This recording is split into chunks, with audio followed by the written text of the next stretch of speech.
قیام میں ہے اور اقامت والی جگہ پہ اپنے وطن اصلی پہ آ گیا ہے، تو اب اگر اس نماز کی قضا کرے گا تو وہ قصر ہی قضا کرے گا. اور اگر بندے کی حالت اقامت میں وطن اصلی میں اگر اس کی نماز رہ جاتی ہے اور اس کی قضا وہ سفر میں کرتا ہے تو اس کو پوری ہی پڑھنی پڑے گی. یعنی جس حالت میں اس کی نماز قضا ہوئی اسی حالت پر اس کی قضا کرنی پڑے گی. اگر حالت اقامت میں اس کی قضا ہوئی تو اگر سفر میں بھی اس کی قضا کرے گا تو پوری کرے گا. اگر حالت سفر میں قضا ہوئی تو حالت اقامت میں اگر اس کی قضا کرے گا تو قصر کے ساتھ ہی قضا کرے گا. جی اس سے اگلا کوئی سوال؟ اب آپ ہمت کریں، باقیوں کو علم دین سیکھنے کا موقع دیں. جو دو صرف نماز جمعہ دو فرض پڑھتے ہیں باقی نماز پڑھتے ان کا کیا ہوگا؟ جی میں نے یہ عرض کر دیا کہ سنت موقدہ وہ چھوڑتے ہیں، تو جو سنت موقدہ چھوڑتا ہے تو وہ گناہ گار ہوتا ہے. یہ تو ہم نے پہلے مسئلہ سنا ہوا ہے. تو جو پڑھتے ہی نکل جاتے ہیں تو وہ بندے گناہ گار ہوتے ہیں کہ بقلی بعد والی سنتیں بھی 4 پڑھنا یہ سنتیں مؤکدہ ہیں. جی اس سے اگلا کوئی سوال؟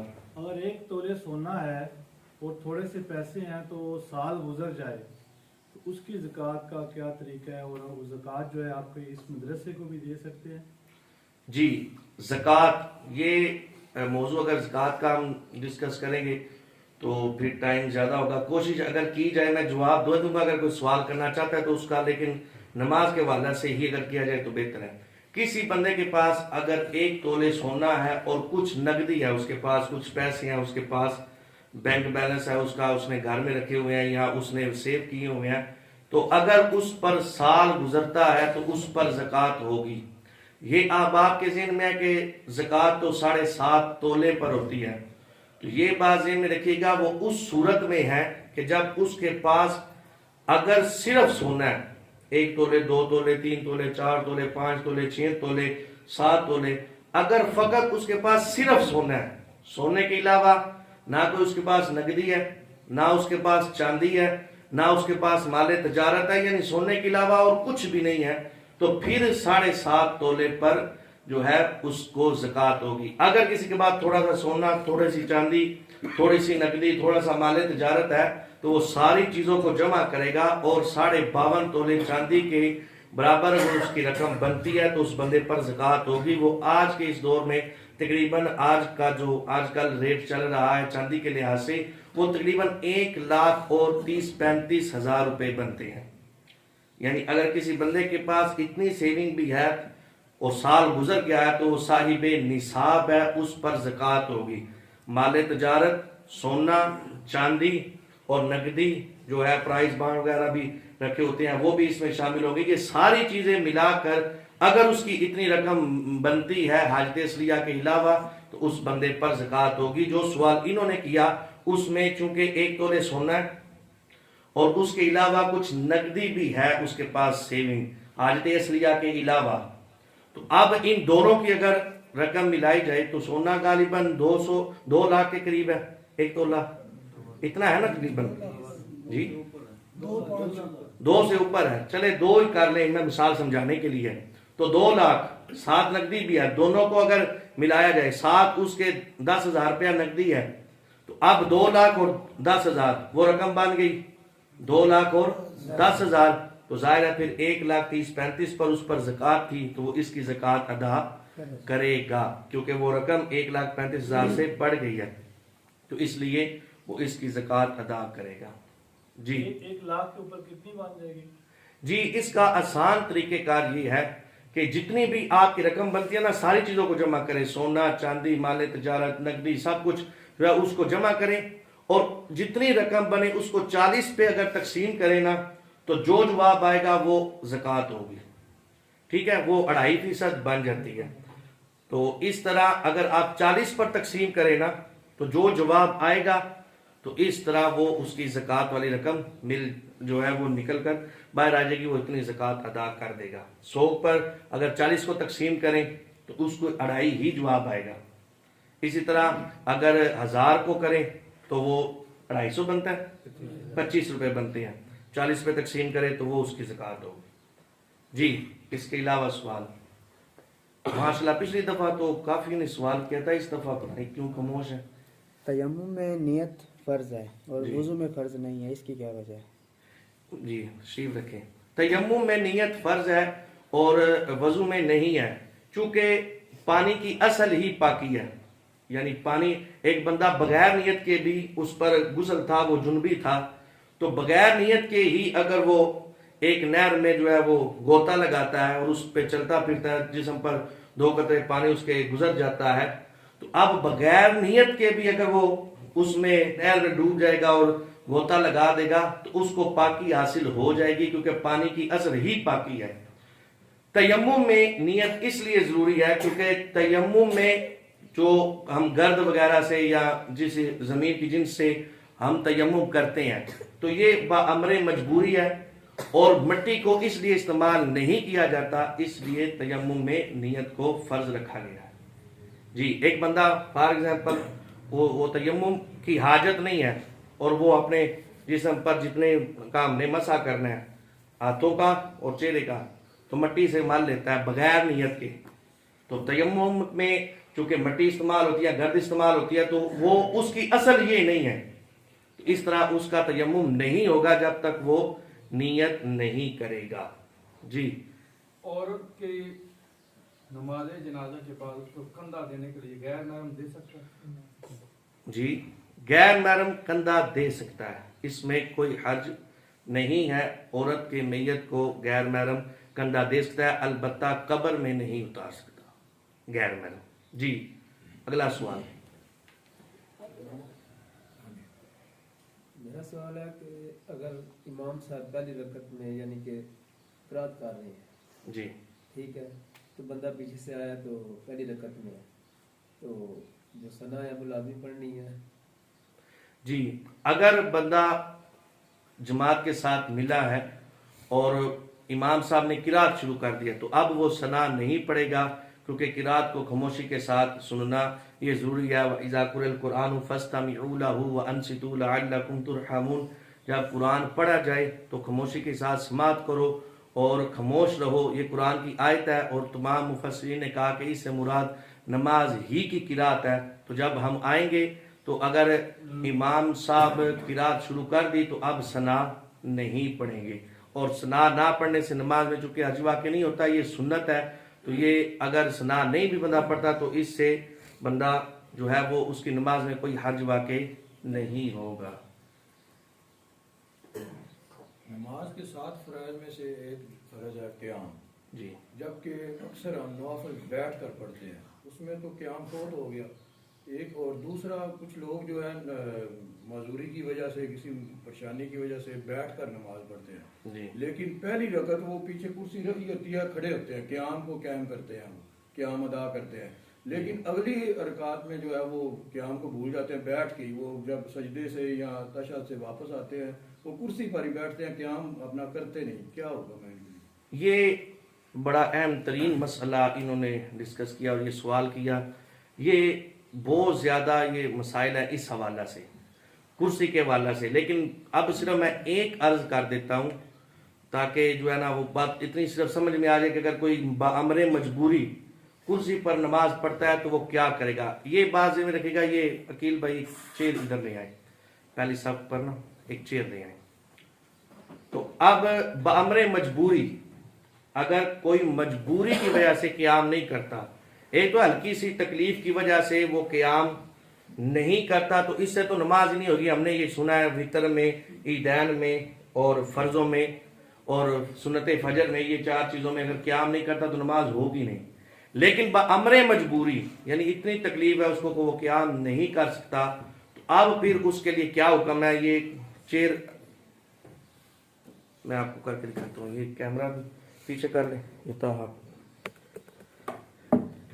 یہ ادھر ایک بندہ ہے اور آپ صدیق بھائی تشریف رکھیں، یہ صف کو سیدھا رکھنا یہ واجب ہے، اور حدیث پاک میں وحی بھی آئی ہے کہ اگر کسی کی جو ہے وہ صف ٹیڑھی کر کے بناتا ہے تو حدیث پاک میں وحی آئی ہے کہ اللہ اس کا دل ٹیڑھا کر دیتا ہے، اس لیے صف کو ٹیڑھا نہیں کرنا بلکہ صف کو سیدھا رکھنا یہ واجب ہے۔ اب آپ ساتھ کھڑے ہوئیے گا جماعت کے ساتھ، اب یہ ایک مسئلہ ذہن میں رکھے کہ جو سجدہ نہیں نہ کر سکتا اس سے قیام کا حکم بھی اٹھ جاتا ہے. جو سجدہ نہیں کر سکتا اس سے قیام کا حکم بھی اٹھ جاتا ہے. اب بامر مجبوری اگر یہ سجدہ نہیں کرتے ان سے قیام کا حکم اٹھ گیا. اب ان کے لیے حکم یہ ہے کہ یہ اس طرح ہی بیٹھ کر، چونکہ اب ان کا قیام ضروری نہیں ہے تو صف سیدھی رکھنا ضروری ہے، تو یہ بیٹھ کر ہی اس طرح بامر مجبوری کی بات کر رہا ہوں، تو یہ اس طرح ہی بیٹھ کر اپنی نماز کو شروع کریں گے، صف برابر ہو جائے گی. اگر آپ کھڑے ہو، یہ یہاں پر قیام کر رہے ہیں، صف اس ترتیب سے چل رہی ہے اور صف اس طرف ترتیب سے صف ہے. اب ان کا قیام صف سے ہٹ گیا اور صف منقطع ہو گئی، تو انقطاع لازم آیا صف کا، تو یہ اس طرح نہیں ہو سکتا. اگر کسی بندہ سجدہ نہیں کر سکتا بامر مجبوری تو اس سے قیام کا حکم بھی اٹھ جاتا ہے، تو وہ اس طرح قیام نہیں کرے گا بلکہ بیٹھ کر ہی وہ اپنا قیام کرے گا. جی بیٹھ. اور جو نفل ہے، نفل میں اگر کوئی بندہ بیٹھ کر پڑھتا ہے تو بیٹھ کر ہی وہ جو پڑھ رہا ہے وہ اس کا قیام ہی شمار ہوگا. جی. اور نفل کے بارے میں کہ اگر کھڑے ہو کے پڑھیں گے تو پورا ثواب، اور اگر بیٹھ کے پڑھیں گے تو اس سے آدھا ثواب ملے گا. جی. اس کے علاوہ 19 منٹ 20 منٹ تک لاسٹ ٹائم ہے نا جی. کوئی ایک سوال، اس کے بعد انشاءاللہ ہم مکمل. جماعت کے ساتھ نماز پڑھ رہے ہیں، وضو ٹوٹ جاتا ہے تو اس کے لیے کیا حکم ہے؟ اسی وقت وضو کرنا ہوگا یا بعد میں؟ اگر اسی وقت کرنا ہے تو پیچھے نمازیوں کو خلل ہوتا ہے. جی. اس کے بارے میں جی. اس کا جواب عرض کرتا ہوں کہ اگر کسی نمازی کو دوران جماعت اگر کسی کا وضو ٹوٹ جاتا ہے تو اس کے لیے حکم یہ ہے کہ وہ اپنے اس طرح منہ پر ہاتھ رکھے اور صف کے سامنے سے ہی وہ گزر کر ایک سائیڈ سے وہ باہر جا کر اپنا وضو کر سکتا ہے. لیکن اس میں ایک بات ذہن میں رکھیے گا کہ اب ذہن میں یہ آتا ہے کہ بندہ نمازیوں کے آگے سے گزر رہا ہے، یہ ذہن میں آتا ہے نا، تو نمازی کے آگے سے گزرنا گناہ ہے، تو وہ کیا کرے گا؟ جب بندہ امام کے ساتھ نماز پڑھ رہا ہے نا، تو اگر امام کا سترہ ہے نا تو پیچھے مقتدیوں کا سترہ ہونا ضروری نہیں ہے. سترہ مین کے یہ جو ہم نے یہاں پر بھی بنا کر رکھے ہیں کہ جو نمازی کے سامنے آڑ بن جاتا ہے، جس سے بندہ گزر جاتا ہے، تو اسے سترہ کہتے ہیں. تو امام کے آگے اگر سترہ ہو تو نمازیوں کے آگے سترہ ہونا ضروری نہیں ہے. کوئی بندہ اگر گزرتا ہے تو وہ گناہگار نہیں ہوگا. دوسرا حکم وہ اپنے اس طرح ہاتھ رکھ لے منہ کے اوپر یا چادر وغیرہ سے اس طرح منہ ڈھانپ کر وہ گزرے. اس میں یہ بھی ہماری شریعت کا ایک حسن ہے کہ بندے کی عزت کو محفوظ کیا گیا کہ لوگ یہ نہ سوچے کہ اس کا وضو ٹوٹ گیا. لوگوں کے ذہن میں یہ آئی یار اس کی نکسیر ٹوٹ گئی ہے یا کوئی اور معاملہ پیش آیا، اس نے منہ پر ہاتھ رکھا اور یہ اپنا وضو کرنے کے لیے جا رہا ہے.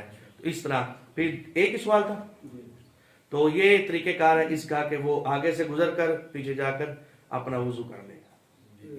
اگر وہ نماز مکمل کر کے بعد میں کرنا چاہے نہیں، وہ جب وضو ہی نہیں ہے تو نماز نہیں پڑھ سکتا. بعض علماء کرام مفسرین نے اس بات کو علماء نے بتایا ہے کہ اگر کوئی بندہ بے وضو نماز پڑھتا ہے اور اس کو حقارت کی نظر سے دیکھتا ہے تو یہ کفر ہے. تو اس لیے بے وضو وہ نماز چونکہ پڑھ ہی نہیں سکتا. اگر بے وضو صف میں کھڑا رہے گا تو اس سے صف بھی منقطع ہوگی، تو وہ فوراً جو ہے وہ یہ کام کرے. اور اس میں ایک اور سوال، ایک منٹ اسلم بھائی ناراض نہ ہوئیے گا، ایک بات ذہن میں آ گئی وہ بھی ضروری ہے. اب ایک بندے کا وضو ٹوٹ گیا اور وہ وضو کرنے کے لیے چلا گیا، اب اس کی جگہ صف میں خالی ہو گئی ہے، تو اب کیا کریں گے؟ یہ بھی تو صف میں انقطاع لازم آ گیا، منقطع ہوگی صف. اب ساتھ والے نمازیوں کے لیے حکم ہے کہ وہ نماز کی حالت نہیں اپنے پاؤں کو گھسیٹتے ہوئے ساتھ ہو جائیں گے. سارے نمازی اسی طرح ساتھ ہو کر وہ جو جگہ ہے خلا ہے باقی وہ اس کو ختم کریں گے. ہمارے یہاں پر تراویح میں یہ مسئلہ ہے کہ لوگ کھڑے ہوتے ہیں، سوچ رہے ہوتے ہیں یار میں نیت کرا یا نہیں.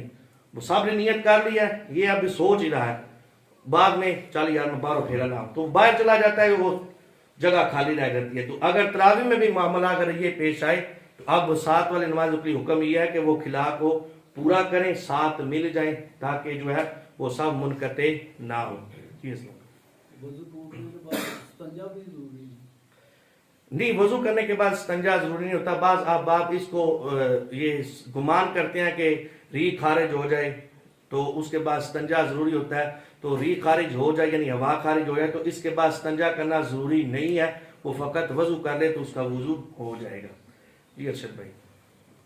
سوال ہے کہ جس ٹائم امام کے پیچھے نماز پڑھ رہے ہیں جی قاعدہ میں بیٹھے ہیں درود پاک تک پہنچے تو امام صاحب نے جو ہے سلام بھیج دیا، اس کے لیے کیا حکم ہے؟ اگر بندہ امام صاحب کے پیچھے ہے اور امام صاحب قاعدہ اخیرہ میں ہے تو ابھی اس نے درود پاک پڑھا تھا یا پڑھ رہا تھا تو امام صاحب نے سلام پھیر دیا تو یہ بھی بندہ امام صاحب کے ساتھ سلام پھیر دے گا. ٹھیک ہے جی. میرا قاعدہ لمبا ہوتا ہے ماشاءاللہ، لیکن آپ نے اگر غور کیا ہو تو یہ 3 4 5 دن سے کافی فرق پڑا ہے. قاعدہ اولا میں تو بہت زیادہ، کیونکہ میں نے باقاعدہ اس کی آدھا گھنٹہ گھر میں پریکٹس کی ہے تاکہ میں جلدی سے پڑھ سکوں، تاکہ نمازیوں کو آسانی اس میں ہو. تو اب اس میں تو ایسا اب نہیں انشاءاللہ پیش آئے گا. باقی یہ کہ اگر وہ تشہد سے پیچھے ہے یعنی عبدہ و رسولہ تک ابھی نہیں پڑھا، اس سے پیچھے ہے تو امام صاحب نے سلام پھیر دیا ہے تو اب اس کے لیے حکم یہ ہے وہ تشہد اپنی پوری پڑھے گا. عبدہ و رسولہ تک پڑھ کے تشہد مکمل کر کے پھر سلام پھیرے گا، اپنی نماز کو وہ پھر مکمل کرے گا. اگر درود پاک میں ہے یا دعا میں ہے تو امام صاحب نے سلام پھیر دیا تو وہ امام صاحب کے ساتھ سلام پھیر دے گا. جی وضو ٹوٹنے والی جو مسئلہ ہوا ہے وہ پھر کہاں سے آگے شروع کرے گا؟ یہ غضنفر بھائی انشاءاللہ کوئی انفرادی طور پہ ملے گا تو میں انشاءاللہ عرض کر دوں گا. یہ اتنا لمبا مسئلہ ہے کہ آپ کے سوالات کے بعد سوالات کی ایک لائن لگ جائے گی. میں نے اس لیے اس کو چھیڑے ہی نہیں ہے کہ اگر اس کو چھیڑیں گے تو آگے 4 منٹ اوپر ہو گئے ہیں. 4 5 بندوں کو میں نے دیکھا وہ گھڑی کی طرف دیکھ رہے ہیں. ٹھیک ہے جی، تاں میں بھی لگے ہیں چلو آخری دن نے خیر لے لیے 4 5 منٹ اوپر ہو ہی جائیں. ٹھیک ہے جی. سبحان اللہ. زکوٰۃ اور اس کا روزے کا بھی مسائل تھوڑے نا. میں انشاءاللہ اللہ نے چاہا زندگی رہی صحت رہی تو انشاءاللہ عز و جل نیکسٹ ایئر یہ ہمارا نماز کورس نہیں ہوگا بلکہ شرعی احکامات کورس ہوگا جس میں انشاءاللہ ہم ہر قسم کے مسائل کو ڈسکس کریں گے. اللہ رب العزت کی بارگاہ میں دعا ہے ہم نے جو کچھ سیکھا سمجھا اللہ عمل کی توفیق عطا فرمائے. آمین. الحمد اطفي بها حر الوباء الحاطمة المصطفى والمرتضى وابناهما والفاطمة